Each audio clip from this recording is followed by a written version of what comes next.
I'm going to read you today Abiding in the Ugly Vine. And I pray as I do that God illuminates this story to your heart as He illuminated mine. Abiding in the Ugly Vine by Peggy Easterling.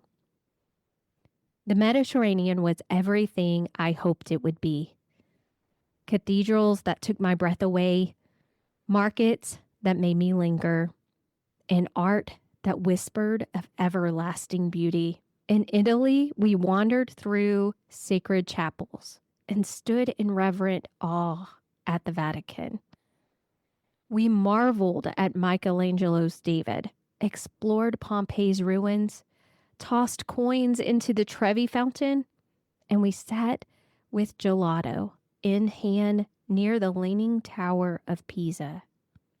There were no slow mornings.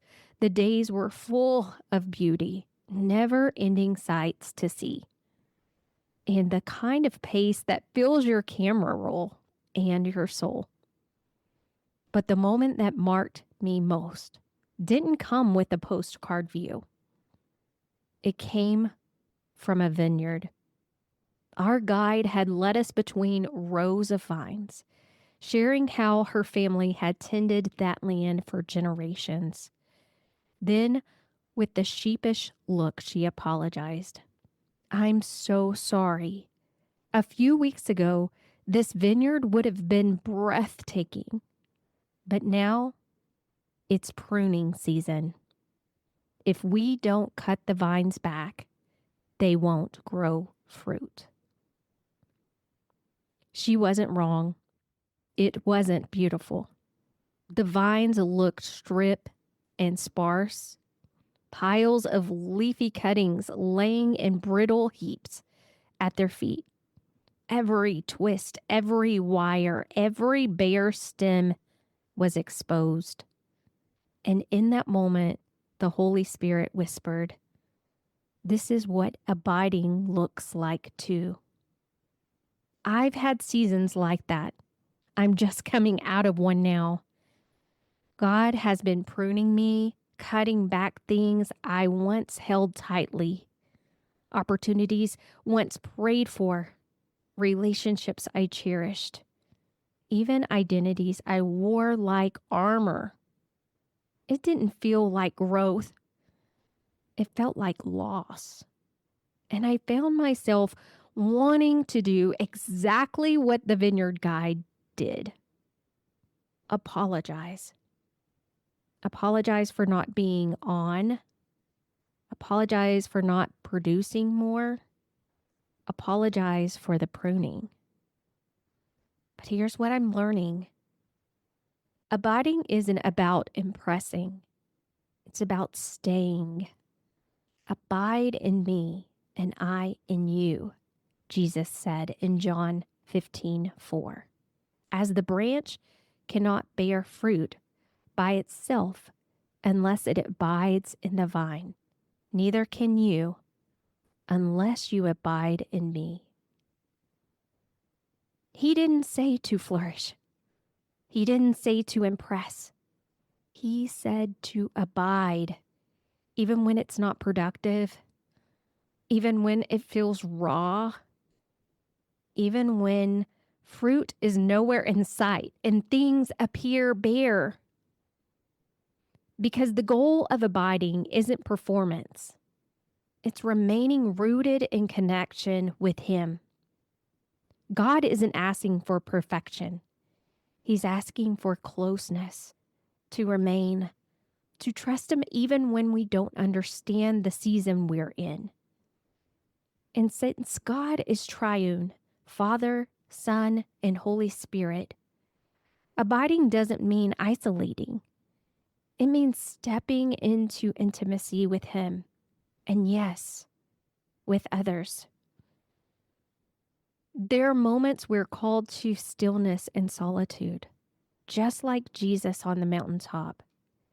But even those moments were to reconnect with the Father and return empowered to love and serve. Isolation isn't always intimacy, and pruning, it isn't always punishment. It's preparation. That vineyard, cut back, bare, quiet, wasn't dying. It was getting ready to bear fruit that would last. And maybe you are too. Maybe your life feels stripped. Maybe your season doesn't look Instagram worthy. Maybe you're tempted to retreat or explain it away. But don't call dead what God is preparing to multiply. Don't run from what is rooting you deeper. Abide. Because the most fruitful seasons begin in the quiet, tangled, behind the scenes places where trust deepens, roots strengthen, and transformation quietly begins. If you're wondering how to stay when everything feels stripped, here are 3 ways I'm learning to abide in the pruning.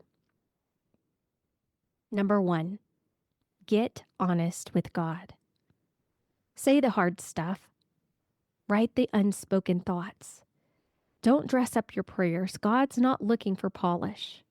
He's a gentleman, waiting for your permission to meet you exactly where you are. Number 2, anchor yourself in identity, not outcome. Remind yourself, I'm not called to impress. I'm called to abide. Speak truth over your emotions before fear gets the final word. And number 3, take one obedient step, even if it's wobbly. Courage isn't the absence of fear. It's refusing to let fear silence your obedience. Do it sweaty, do it shaky, but do it anyway. If you're walking through a cutback season, I want you to know you're not alone. This is part of abiding. This is where the harvest begins. And if you're craving a space to process your thoughts and strengthen your mindset as you walk through it, I'd love to invite you to tune in to the Mindset School podcast with Peggy Easterling. It's where emotional intelligence meets kingdom purpose and where God does some of his most powerful work from the inside out. Listen now at themindsetSchool.net/podcast or search the Mindset School podcast with Peggy Easterling on your favorite platform. Because God doesn't just work in the fruit. He works in pruning.